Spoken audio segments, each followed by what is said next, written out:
तो यार ये एक पर्सनल एनालिसिस वीडियो है कि कैसे एआई जॉब्स अफेक्ट करने वाला है इंडिया में, करने वाला भी है नहीं करने वाला, एंड सो ऑन चीज़ें। तो यार मैं एक इंटरव्यू देख रहा था अजय पाल बांगा का। तो अजय बांगा बेसिकली मास्टर कार्ड के सीईओ है, ये इंडियन ओरिजिन के सीईओ हैं। इससे पहले ये मास्टर कार्ड के सीईओ थे, अभी ये वर्ल्ड बैंक के सीईओ।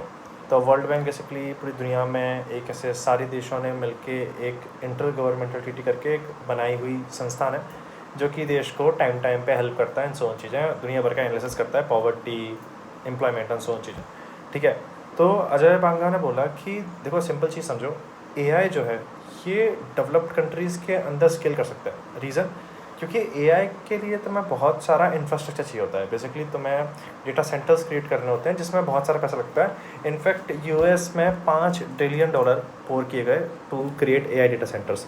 इंडिया की जीडीपी भी $5 ट्रिलियन नहीं है, तो ये मुश्किल काम है डेवलपिंग कंट्रीज़ में एआई का इंफ्रास्ट्रक्चर बनना। पहली चीज़। दूसरी चीज़ ये है कि एआई को रन करने के लिए तुम्हें बहुत ज़्यादा कंप्यूटेशनल पावर चाहिए होती है। इनफैक्ट इन शॉर्ट में बोलूँ तो तुम्हें बहुत ज़्यादा बिजली चाहिए, और वो बिजली बनाना, वो भी क्लीन फ्यूल से बनाना बहुत मुश्किल होता है, स्पेशली इंडिया जैसी कंट्रीज़ में जहाँ पर हाउस होल्ड इलेक्ट्रिसिटी भी 24/7 नहीं है।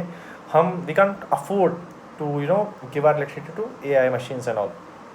तो इंडिया में एआई का स्केल उस लेवल पे नहीं होगा कि मैसिव एआई नहीं बनेगा। हम लोग कैसा एआई बनाएंगे, हम लोग सॉर्ट ऑफ मोबाइल एआई बनाएंगे। मोबाइल एआई का मतलब होता है कि जो इनेबलिंग चीज़ होती है ना। फॉर एग्जांपल चैटबॉट से सब तो है ही, बट एक इनेबलिंग इंफ्रास्ट्रक्चर हम बनाएंगे इन शॉर्ट अगर समझें तो। दूसरी बात उन्होंने बोली कि जो डेवलपिंग कंट्रीज़ हैं उनके अंदर जो अगले 20-30 साल है जो जॉब होनी चाहिए, जो जॉब होंगी वो मैन्युफैक्चरिंग के अंदर होंगी, वो इंफ्रास्ट्रक्चर के अंदर होंगी, वो हेल्थ के अंदर होंगी, वो टूरिज़्म के अंदर होंगी। ये 4-5 सेक्टर मेनली होते हैं। और ये एक भी टूरिज़्म ऐसा नहीं है कि जो बहुत एआई से अफेक्टेड हो। आप समझो डेवलपिंग कंट्रीज का एग्जाम्पल, फॉर एग्जाम्पल थाईलैंड समझो। थाईलैंड एक डेवलपिंग कंट्री है, रिच कंट्री नहीं है, और थाईलैंड को हम लोग जानते हैं टूरिज़्म की वजह से।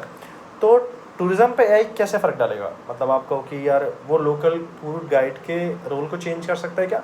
हाँ कर सकता है, बट स्टिल वो ह्यूमन टच तो ह्यूमन टच ही होता है, राइट? बहुत अफेक्ट तो नहीं कर सकता ना, एक लेवल है, उसके पार भी ऑन नहीं जा सकता। तो बहुत ज़्यादा अफेक्ट डेवलपिंग कंट्रीज़ में एआई पेनिट्रेशन ना कर पाए।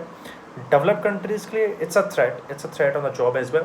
इंडिया पर्टिकुलरली सर्विस सेक्टर में हाईली एम्प्लॉयड है, तो इसके लिए इंडिया में फ़र्क आएगा, क्योंकि एग्रीकल्चर और इन सब में बहुत फ़र्क नहीं है। ठीक है। तो इंडिया में डेफिनेटली एक different impact then other developing countries देखने को मिल सकता है, बिकॉज सर्विस सेक्टर में हाईली एम्प्लॉयमेंट है। तो this might looks how AI will shape the future and all. तो short in this video, thank you so much.